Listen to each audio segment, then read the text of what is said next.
देश की राजधानी दिल्ली की बात करेंगे। देश की राजधानी दिल्ली में आग लगाने वालों की कुंडली खुल चुकी है। दिल्ली पुलिस ने दंगाइयों के खिलाफ चार्जशीट दाखिल कर दी है। 1000 पन्नों की इस चार्जशीट में ताहिर हुसैन को मास्टरमाइंड बताया गया है।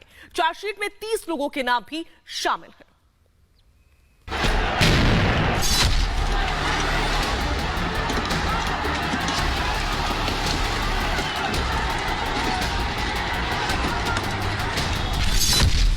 एक 1000 पन्नों में दिल्ली दंगों का चिट्ठा।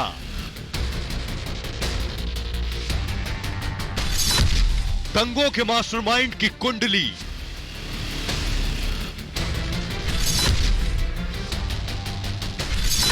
दंगों का एक एक चेहरा बेनकाब।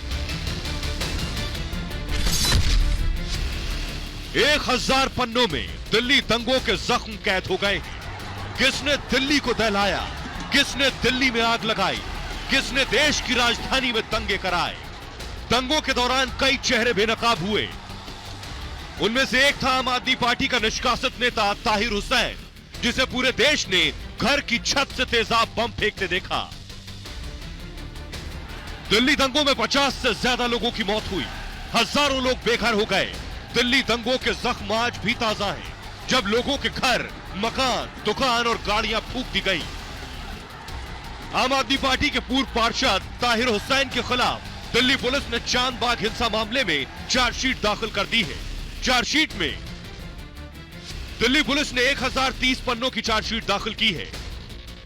ताहिर हुसैन समेत 15 लोग इसमें आरोपी हैं।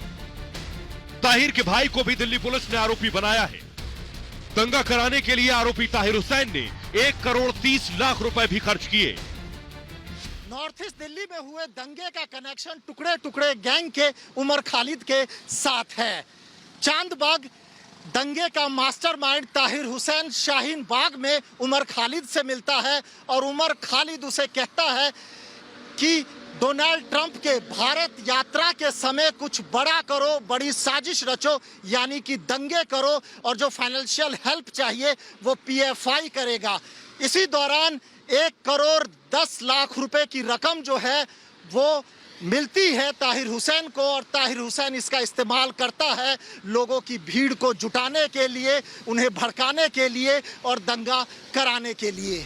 दंगा भड़काने के लिए लोगों को भेजे गए एक मोबाइल मैसेज को भी चार्जशीट में शामिल किया है, जो होश उड़ाने वाला है।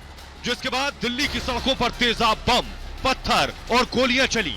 मोबाइल के मैसेज में लिखा था, तेजाब घर में रखें, ईंट और पत्थर छतों पर रखें, कार और बाइक से पेट्रोल निकाल लें। दंगों से पहले ये मैसेज मोबाइल पर किए गए, यानी दंगों की पूरी प्लानिंग की गई थी। ताहिर हुसैन को एक टारगेट बनाया गया। इसके पीछे पॉलिटिकल इशू है और he is innocent, he has been falsely implicated. Delhi में दंगे करने वाले बख्शे नहीं जाएंगे और इसी वजह से दिल्ली पुलिस ने सघन जांच करके ये चार्जशीट दायर की है और अब इस पर अदालत इसका संज्ञान लेगा। इतना ही नहीं, 8 जनवरी को ताहिर ने उमर खालिद और खालिद सैफी से मुलाकात की थी। मुलाकात का मकसद क्या था और ये मुलाकात क्यों की गई थी, ये अभी साफ नहीं हो पाया है। पुलिस उमर खालिद और खालिद सैफी के रोल का भी पता कर रही है। अभी दिल्ली को दहलाने वाले कई और चेहरे बेनकाब होंगे। Bureau report, Republic Bharat.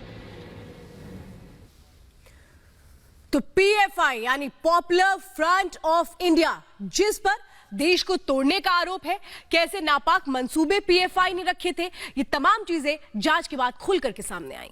जी हां, लेकिन अब इस संगठन को सोनिया सेना का साथ मिल गया है। कैसे, इस रिपोर्ट में देखिए।